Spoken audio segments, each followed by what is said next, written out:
ઇન્ટરવ્યૂની અંદર સારામાં સારો સ્કોર કરવા માટે કઈ એવી વસ્તુઓ છે કે જેના પર બહુ ચોકસાઈપૂર્વક ધ્યાન આપવું જોઈએ? ઇન્ટરવ્યુમાં પહેલાં તો ઘણાને મિથ હોય છે કે બધા આન્સર્સ આપવા, કેટલા આવડ્યા કેટલા ના આવડ્યા, કેટલો ટાઈમ ઇન્ટરવ્યુ ચાલ્યો, એના બેઝ પર ઇન્ટરવ્યુ કેવો ગયો એ નક્કી કરતા હોય છે, પણ એવું જરા બી નથી. તમે ઇન્ટરવ્યૂ રૂમમાં એન્ટર થયાથી લઈને તમને કેવા કેવા પ્રશ્નો પૂછવામાં આવ્યા એના વિશે થોડીક વિસ્તારપૂર્વક માહિતી આપો. PHC 3 ટ્રેડ્સને ફોકસમાં લીધેલા.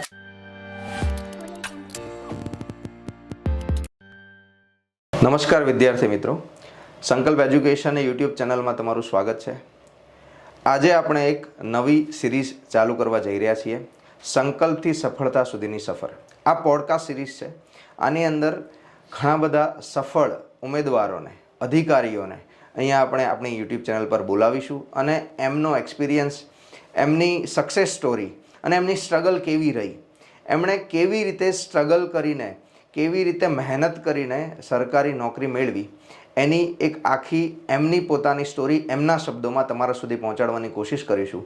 આજનો ફર્સ્ટ પોડકાસ્ટ એપિસોડમાં આપણે ઇન્વાઇટ કરી રહ્યા છીએ અભી દેકીવાલિયા, કે જેમણે GWSSB ડિપાર્ટમેન્ટ મિકેનિકલ એન્જિનિયરિંગની આસિસ્ટન્ટ એન્જિનિયર ક્લાસ 2ની એક્ઝામ પાસ કરેલી છે.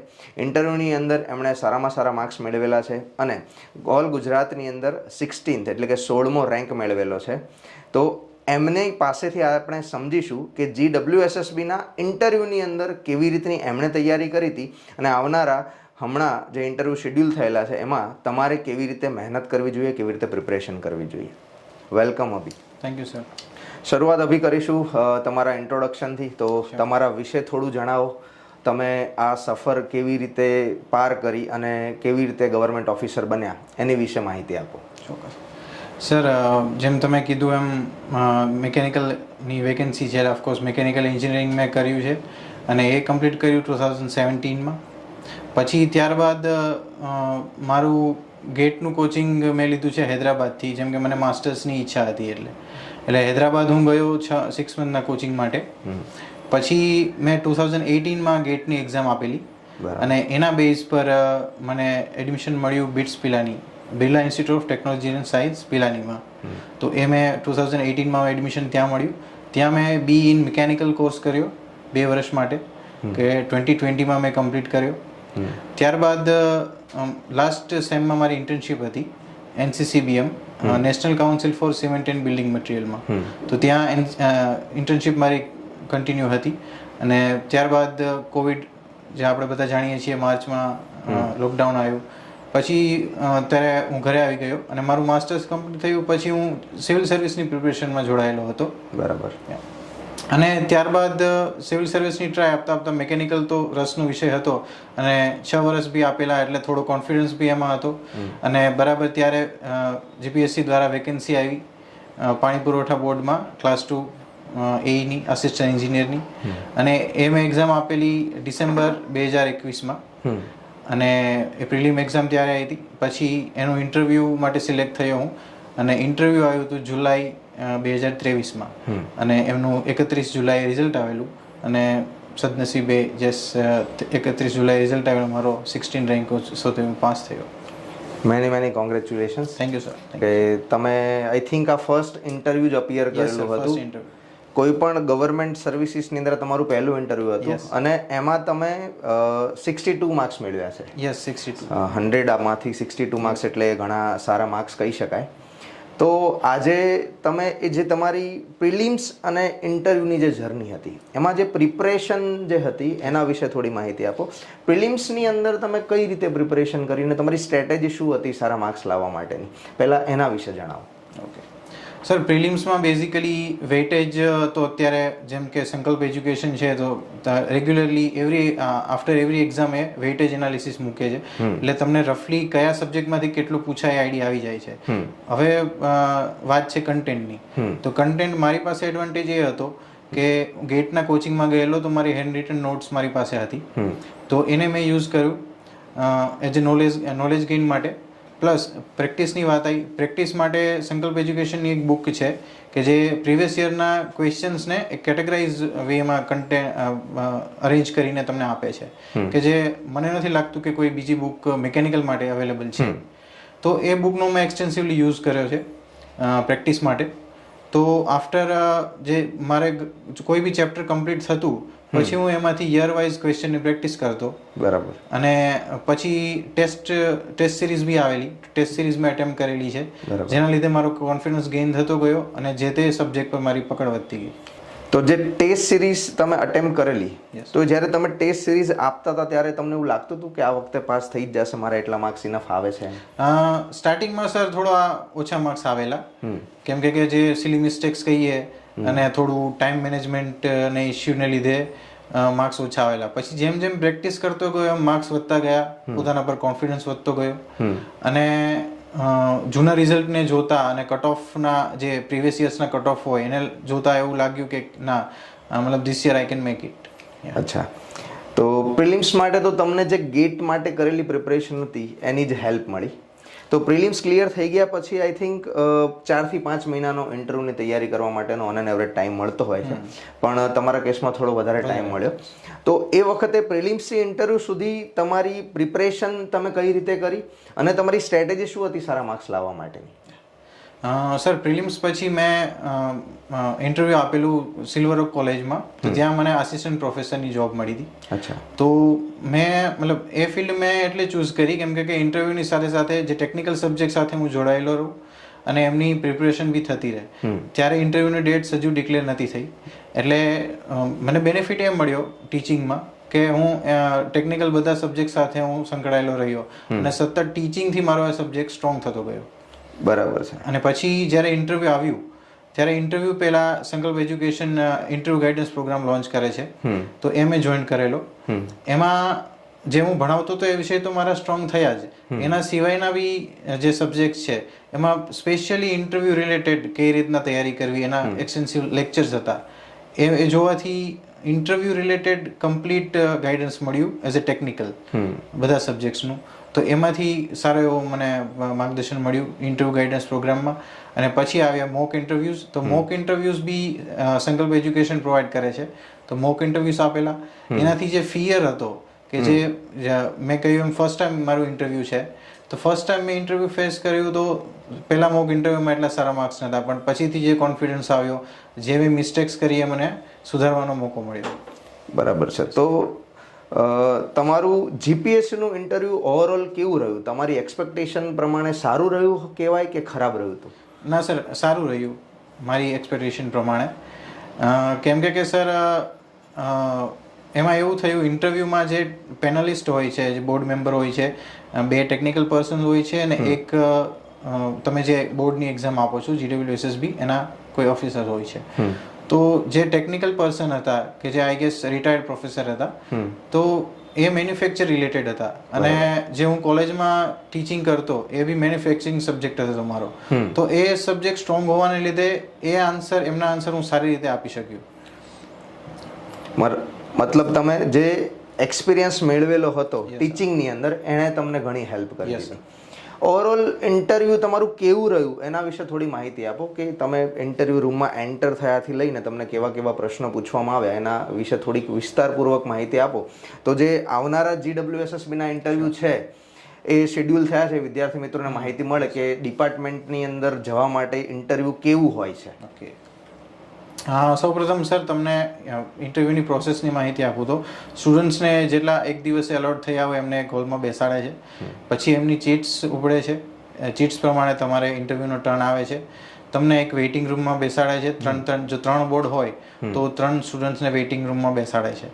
પછી ત્યાં બી એક ચીટ તમારે પિકઅપ કરવાની હોય છે, કયા બોર્ડમાં તમારો ટર્ન આવે છે. ઇટ્સ ટોટલી ટ્રાન્સપરન્ટ હોય છે. અને પછી તમારું જે બોર્ડમાં ટર્ન આવ્યો હોય ત્યારે તમે અંદર જાઓ છો, તો ફર્સ્ટલી તમને બધાને એવો હાવ હોય છે કે કેવું ઇન્ટરવ્યૂ હોય, બોર્ડનું માહોલ કેવું હોય, બધા સ્ટ્રીક હશે. પણ સર ફ્રેન્કલી એવું જરા બી હોતું નથી. તમને વોર્મ વેલકમ મળે છે ચેરમેન દ્વારા અને બીજા બધા પેનલિસ્ટ દ્વારા.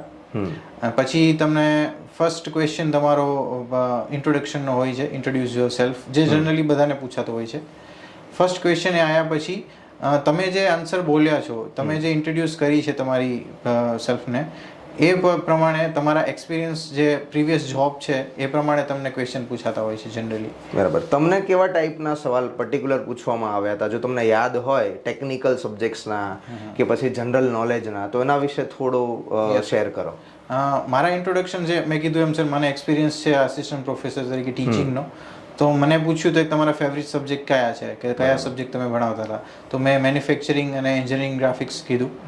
તો સડનલી એના પછી તરત સરનો ક્વેશ્ચન આવ્યો, જે ટેકનિકલ પર્સન હતા એમનો, મેન્યુફેક્ચર રિલેટેડ બધા ક્વેશ્ચન પૂછ્યા કે ફોર એક્ઝામ્પલ ડ્રિલ બીટ હોય છે એનો એંગલ કેટલો હોય છે. બરાબર. પછી બીજા turbine related, pump related technical questions પૂછ્યા કે ટાઈપ્સ ઓફ પંપ વગેરે. તો એ ક્વેશ્ચન્સ મને એને મેન્યુફેક્ચર રિલેટેડ પૂછ્યા, થોડા પાઇપ રિલેટેડ, તો એ હું અટેમ્પ્ટ કરી શક્યો. પછી જે નેક્સ્ટ ટેકનિકલ પર્સન હતા એ પાવર પ્લાન્ટ, મતલબ એ સાઈડના હતા, એટલે પાવર પ્લાન્ટ એન્જિનિયરિંગ મને એના વિશે વધારે પૂછ્યું. બરાબર. અને એના લીધે બોઇલર્સના, પછી ઇલેક્ટ્રોસ્ટેટિક પ્રેસિપિટેટર છે પાર્ટ પાવર પ્લાન્ટ એન્જિનિયરિંગમાં, તો એના વિશે પૂછ્યું. બરાબર. પછી જે સેકન્ડ પેનલિસ્ટ, પછી થર્ડ પેનલિસ્ટ હતા એ બોર્ડના મેમ્બર હતા.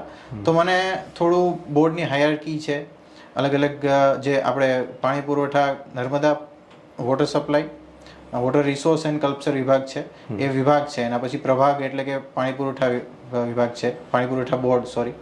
તો પાણી પુરવઠા બોર્ડની હાયરાર્કી શું છે, કામ શું છે, વાસ્મો, GWIL એ શું છે, કઈ રીતે અલગ પડે છે, એના રિલેટેડ ક્વેશ્ચન્સ પૂછ્યા.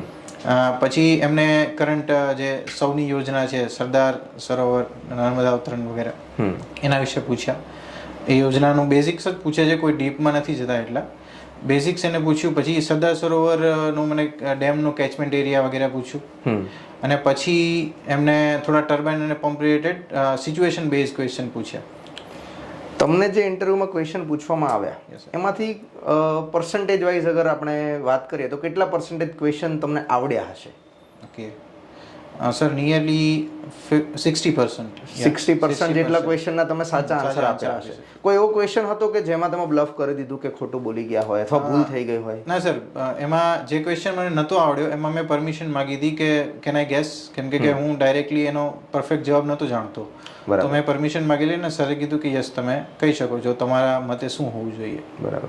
તો વિદ્યાર્થી મિત્રો, આના પરથી એવું સમજી શકાય છે કે ખાલી 60% જેટલા ક્વેશ્ચન સાચા પડે છે, તેમ છતાં ઇન્ટરવ્યૂની અંદર કેન્ડિડેટને 100માંથી 62 માર્ક્સ આપવામાં આવે છે.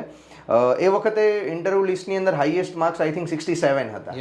તો કહી શકાય કે ટોપ 10ની અંદર તમારા ઇન્ટરવ્યૂના માર્ક્સ રહ્યા હશે એ વખતે. તો અહીંયા આપણે એ સમજીશું કે બધા જ ક્વેશ્ચનને એટેમ્પ કરીને આન્સર આપવા જરૂરી નથી, પણ 50-60% બી સાચા આન્સર્સ તમને ઇન્ટરવ્યુમાં ઘણો સારો મોટો સ્કોર લાવી આપે છે. તો તમારા મતે આજે ઇન્ટરવ્યૂ જીપીએસસી કન્ડક્ટ કરે છે એ કેટલા પર્સનાલિટીનો ટેસ્ટ છે અને કેટલા % નોલેજનો ટેસ્ટ છે? ઓકે સર, આમ જોવા જઈએ તો વધારે પોર્શન પર્સનાલિટીનો છે. ઓકે. નોલેજ જેમ તમે એમને પ્રિલિમ્સ અથવા તો કોઈ સુપર ક્લાસ 2 ક્લાસ 1ની એક્ઝામ હોય તો મેઇન્સ હોય છે, તો એમાં તમારું ખાસું એવું નોલેજ ચેક થઈ ગયેલું હોય છે. એટલે ઇન્ટરવ્યૂ છે એ વધારે પડતો પોર્શન પર્સનાલિટીને આપે છે. તમે કોઈ ક્વેશ્ચન તમને ટેકનિકલ આવ્યો કે સિવિલ સર્વિસને લગતો કે કોઈ બી ક્વેશ્ચન આવ્યો, જનરલ ક્વેશ્ચન આવ્યો, રાધર દેન તમે આન્સર કરેક્ટ આપો છો એના ઉપર ભાર રાખવાને બદલે કઈ રીતે આપો છો એના ઉપર એ લોકો વધારે જોવે છે. બીજું એમાં પ્રેશરાઇઝ બી કરતા હોય છે અમુક વખત, એવું બી બનતું હોય છે કે સેમ ટાઈપના અથવા સિમિલર ફિલ્ડના ક્વેશ્ચન્સ કે જે તમને નથી જ આવડતો, જેમ કે એક ક્વેશ્ચન તમને પૂછ્યો ને તમને નથી આવડ્યો, પણ એ જ વિષયનો અથવા એ જ ફિલ્ડનો બીજો ક્વેશ્ચન, ત્રીજો ક્વેશ્ચન 1 by 1 પૂછે ને તમને ન આવડે, આવું કાંઈ તમારી સાથે બનેલું ઇન્ટરવ્યુમાં? ના સર, એવું નથી બનેલું, પણ મારા એક મિત્ર સાથે બનેલું. પણ એવા કેસમાં હું કહીશ કે સર, તમને જે ક્વેશ્ચન નથી આવડ્યો, સપોઝ પૂછ્યો છે, તો બ્લફ કરવા કરતાં તમે ફ્રેન્ક કહી દો જે સાચું છે કે સર નથી આવડતો, હું જોઈ લઈશ. તો એવા કેસમાં એકને એક ટોપિકમાં ક્વેશ્ચન પૂછવાનું ત્યારે બને છે કે જ્યારે તમે કોઈ ખોટો આન્સર આપો છો, ત્યારે પેનલિસ્ટ ચેક કરે છે કે તમે કયા લેવલ સુધી હજી ડીપમાં જશો કે કયા લેવલ સુધી ખોટું બોલશો. ત્યાં તમારી ઓનેસ્ટી ચેક કરવા માંગે છે એ લોકો. ઓકે. ત્યાં તમે ક્યારે અટકશો, કેમ કે તમે સપોઝ નથી આવડતું ને તમે ખોટું બોલ્યા તો એક સમ પોઈન્ટ ઓફ ટાઈમ તમે અટકશો. તો એ લોકો એ ચેક કરે છે કે ક્યાં સુધી આ લોકો, કેમ કે એ એટલા વર્ષના એક્સપિરિયન્સવાળા હોય છે સર કે એમને આપણે ના બનાવી શકીએ મૂર્ખ. ઓકે, તો હવે જે સ્ટુડન્ટ્સ, એવા સ્ટુડન્ટ્સ તો નહીં, હવે ટુ બી ઓફિસર્સ કે જેમણે પ્રિલિમ્સ ક્રેક કરી છે અને ઇન્ટરવ્યૂમાં જઈ રહ્યા છે, મોસ્ટલી આવતા વીકમાં જ આ ઇન્ટરવ્યૂ શેડ્યુલ થયેલા છે, તો એવા એસ્પિરન્ટ્સને તમે પ્રિપરેશન માટે શું ગાઈડ કરશો કે કઈ રીતે પ્રિપરેશન કરવી જોઈએ, કેટલી વસ્તુઓ તૈયાર કરવી જોઈએ? આઈ થિંક તમે તમારી પ્રિપરેશનમાં કંઈક પિલર્સ ડેવલપ કરેલા છે, તો એના વિશે થોડી બ્રીફ માહિતી આપો અને એમને ગાઈડ કરો કે ઇન્ટરવ્યૂની પ્રિપરેશન કરતી વખતે કેટલી વસ્તુઓ ધ્યાનમાં રાખવી અને કેવી રીતે તૈયારી કરવી? સર, મેં બેઝિકલી મને જે ગાઈડન્સ મળ્યું છે અને ઇન્ટરવ્યૂને મેં મતલબ મેઇનલી 5 પિલર્સમાં ડિવાઈડ કર્યું છે. ફર્સ્ટ છે biodata, second education qualification, third છે તમારી પ્રેઝન્ટ જોબ, ફોર્થ છે પ્રપોઝ જોબ કે તમે જે જોબ માટે એપ્લાય કરો છો, અને ફિફ્થ છે કરંટ અફેર્સ. મેઇનલી આ 5 ડોમેનમાંથી ક્વેશ્ચન પૂછાતા હોય છે. બાયોડેટામાં તમે introduce your self, A question બધાને કોમન છે, તો એ ક્વેશ્ચન બધાને આવશે. એમાં તમે સ્ટાર્ટિંગ કરી શકો છો, નામ નથી બોલવાનું, કોડથી સ્ટાર્ટ કરવાનું હોય છે, અને જો એ લોકો અલાઉ કરે તો તમારી કોલેજનું નામ બોલી શકો. અમારા વખતે કોલેજનું નામ પણ ના પાડી હતી. એટલે જસ્ટ તમે કયા વર્ષમાં કમ્પ્લીટ કર્યું એન્જિનિયરિંગ, પછી તમે હાયર સ્ટડીઝ કર્યું છે કે નહીં, ક્યારે કમ્પ્લીટ કર્યું, અને પ્લસ તમે અત્યારે કઈ જોબ કરો છો, બરાબર, એ તમારું ઇન્ટ્રોડક્શન પૂરું થાય. પછી એના બેઝ પર એ લોકો તમારા આન્સરના બેઝ પર ક્વેશ્ચન પૂછે છે. સપોઝ હોબીનો ક્વેશ્ચન આવે, જરૂર નથી બધાને આવે, પણ ઇન્ટ્રોડક્શનમાં હોબી તમને જો હોય અને તમે એના પર શ્યોર હો તો બોલી શકો છો. હોબીમાં સર એ ટાઈપનું છે કે હોબીને ઇન્ટરેસ્ટ, ખરેખર ઘણા સ્ટુડન્ટ્સ કન્ફ્યુઝ થાય છે કઈ હોબી અને કયો ઇન્ટરેસ્ટ. હોબી અને ઇન્ટરેસ્ટમાં ફરક છે. હોબી એ એક લોંગ ટર્મ પ્રોસેસ છે ને તે જે તમે ડેઇલી પરસ્યુ કરો છો. ઇન્ટરેસ્ટ જે છે સમવોટ શોર્ટ ટાઈમ છે કે જે તમે ડેઇલી પરસ્યુ નથી કરતા. અને હોબી જ્યારે તમે કહો છો તો ઇન્ટરવ્યુઅર એક્સપેક્ટ કરે છે કે જેમાં તમારું ડેપ્થ નોલેજ હોય, એ તમને એમાં ગ્રાઇન્ડ કરી શકે છે અંદર પૂછીને. તો તમને એવી કોઈ હોબી કે ઇન્ટરેસ્ટ પૂછવામાં આવેલા અને તમને એના કોઈ આન્સર્સ આપેલા હોય એવું? હા સર, મેં ટીચિંગ મારી હોબી છે, એટલે મેં એના વિશે પૂછેલું, અને પછી એમાં મેં કીધું એમ કયા સબ્જેક્ટ તમે ભણાવો છો, કયા તમારા સ્ટુડન્ટ્સના માર્ક્સ, તમારી અચીવમેન્ટ શું છે એમાં. તમે જે આસિસ્ટન્ટ પ્રોફેસરની જોબ કરો છો તો તમે જે ભણાવો છો એમાં તમારી અચીવમેન્ટ શું છે, એ રિલેટેડ મને પૂછેલું. તો એનો આન્સર તમે કઈ રીતે આપેલો? શું કીધેલું કે તમારી અચીવમેન્ટ્સ એઝ અ ટીચર તરીકે શું છે? સર, અચીવમેન્ટ જે મેં મેન્યુફેક્ચરિંગ સબ્જેક્ટ લીધો તો ફર્સ્ટ સેમમાં મારે એટલા રિઝલ્ટ નહોતો આવ્યા. હું 4th સેમમાં ભણાવતો હતો. બરાબર. અને પછી નેક્સ્ટ બેચ જે આવી એમાં મેં મારી મેથડ થોડી ચેન્જ કરી, જેના લીધે મને 100% રિઝલ્ટ મળ્યું. મતલબ કે ક્લાસ આખો ફૂલી પાસ થયો વિધાઉટ એની બેકલોગ. ઓકે, સરસ. તો એ તમે ત્યાં કીધેલું કે મને મારી આ અચીવમેન્ટ છે, તો દેટ ઇઝ વેરી પોઝિટિવ કે તમે એઝ અ ટીચર બી બહુ સારું પરફોર્મ કરી શક્યા છો. તો ડિપાર્ટમેન્ટની અંદર સારું પરફોર્મ કરશો એવી એમની માન્યતા હોઈ શકે. ઇન્ટરવ્યૂની અંદર સારામાં સારો સ્કોર કરવા માટે કઈ એવી વસ્તુઓ છે કે જેના પર બહુ ચોકસાઈપૂર્વક ધ્યાન આપવું જોઈએ? સર, બેઝિકલી પર્સનાલિટીની વાત કરીએ કે ઇન્ટરવ્યુમાં પહેલા તો બધાને મિથ હોય છે કે બધા આન્સર્સ આપવા, કેટલા આવડ્યા કેટલા ના આવડ્યા, કેટલો ટાઈમ ઇન્ટરવ્યુ ચાલ્યો, એના બેઝ પર ઇન્ટરવ્યુ કેવો ગયો એ નક્કી કરતા હોય છે, પણ એવું જરા બી નથી. Mainly it's depend on personality. Okay, એ કોઈ યાદશક્તિની એટલી કસોટી નથી કે તમારી યાદશક્તિ, મતલબ તમને કોઈ ક્વેશ્ચન પૂછે તમે કેટલું મેમરાઇઝ કરી શકો છો, એ લોકો એ ચેક કરે છે. નહીં, એ લોકોએ ઓલરેડી પ્રિલિમ્સ અને મેન્સમાં ચેક કરેલું છે. ઓકે, તો હું એમ કહીશ કે it's not necessary to answer all the questions, but your preparedness to answer any question. Okay, તમારી પ્રિપેર્ડનેસ કેટલી છે કોઈ પણ ક્વેશ્ચનને એટેમ્પ કરવાની, એ લોકો જુએ છે. અને મેઇનલી સર ટ્રેટ્સ કહીએ કે પર્સનાલિટીને કયા ટ્રેટ્સ કવર કરે, તો આઈ ગેસ હું માનું છું ત્યાં સુધી મેં PHC 3 ટ્રેટ્સને ફોકસમાં લીધેલા. P for positivity, H for honesty and C for confidence. Okay, positivity means sir કે તમે તમારા અપ્રોચમાં પોઝિટિવ રહો. તમે સપોઝ ડિપાર્ટમેન્ટની કે કોઈ બી ગવર્મેન્ટની કે કોઈ બી તમે લૂપહોલ કે મતલબ લૂપહોલ મીન્સ કે કોઈ મિસ્ટેક્સ કાઢો છો તો તમે એના સોલ્યુશન પર બી ધ્યાન આપો. ઓકે, એવું નહીં કે ખાલી તમે ભૂલ છે કે કોઈ બી અત્યારના ટાઈમમાં જુઓ તો આ મિસ્ટેક્સ છે ગવર્મેન્ટની, આ સ્ટેપ લેવો જોઈએ, તો એવું નહીં, તમારે સોલ્યુશન સાથે આવવું જોઈએ. એટલે દેટ્સ પોઝિટિવ અપ્રોચ. નેક્સ્ટ છે ઓનેસ્ટી. ઓનેસ્ટીમાં જે મેં કીધું એમ કે કોઈ ક્વેશ્ચન્સ આવ્યો તો યા તો તમને ખબર છે અથવા તો નથી ખબર. બરાબર. તમે એ બે રસ્તા પકડી શકો છો. જો તમે વચ્ચેનો રસ્તો પકડીને બ્લફિંગ કર્યું તો ધેટ્સ ડાયરેક્ટલી સજેસ્ટ કે તમે ડિસઓનેસ્ટ છો. એ લોકો પકડી લેશે. અને બસ એ જ છે, સિમ્પલ છે સર ફંડા, કે ના પાડવાની હેબિટ તમારી હોવી જોઈએ જ્યાં નથી આવડતું ત્યાં. ના પાડવાથી કોઈ નુકસાન નથી થવાનું. બરાબર. તમને જે ચોક્કસ આન્સર નથી આપી શકતા તમે ના પાડી શકો છો. અને નેક્સ્ટ છે કોન્ફિડન્સ. કોન્ફિડન્સ ક્યાંથી આવશે? કોન્ફિડન્સ એક મેં કીધું એમ મને મોક ઇન્ટરવ્યુઝ આપેલા એના લીધે. અને પ્લસ તમારે બોડી લેંગ્વેજ તમારી એનાથી સુધરે છે. આઈ કોન્ટેક્ટ મેન્ટેન કરવાનો હોય છે. તમારો ટોન સુધરે છે, કે જે મોક ઇન્ટરવ્યુઝ એમાં ઘણો ફાળો આપે છે. આ તમારો eye contact, body language, tone એ લોકો બી જોતા હોય છે. એનાથી ઘણો ઇમ્પેક્ટ પડે છે. તો એવું વિચારીએ કે મોક ઇન્ટરવ્યૂની અંદર તમને જે ગાઈડન્સ અથવા તો જે કમેન્ટ્સ આપેલી એના લીધે તમને કેટલા પર્સન્ટેજ ફાયદો થયો હશે તમારા એકચ્યુઅલ ઇન્ટરવ્યૂની અંદર? તો એવું કંઈક તમે ન્યુમેરિકલ ડેટા આપી શકો કે અમુક પર્સન્ટેજ ફાયદો થયો, અથવા તો એના લીધે તમને કંઈ ગેઇન મળ્યો હોય, અથવા તમે મોક આપ્યા પછી કઈ એબિલિટીને ડેવલપ કરી જેના લીધે ફાયદો થયો, એના ઉપર કંઈક વાત કરી શકો? સર મોક્સ મેં જ્યારે સંકલ્પમાં આપેલા તો મને ટેકનિકલમાં બી થોડું સજેશન મળેલું. ટેકનિકલ જે એરિયા મારે ત્યારે જે ક્વેશ્ચન પૂછ્યા હોય ત્યારે આન્સર ના આપી શક્યો હોય તો એ સ્ટ્રોંગ કરવાના.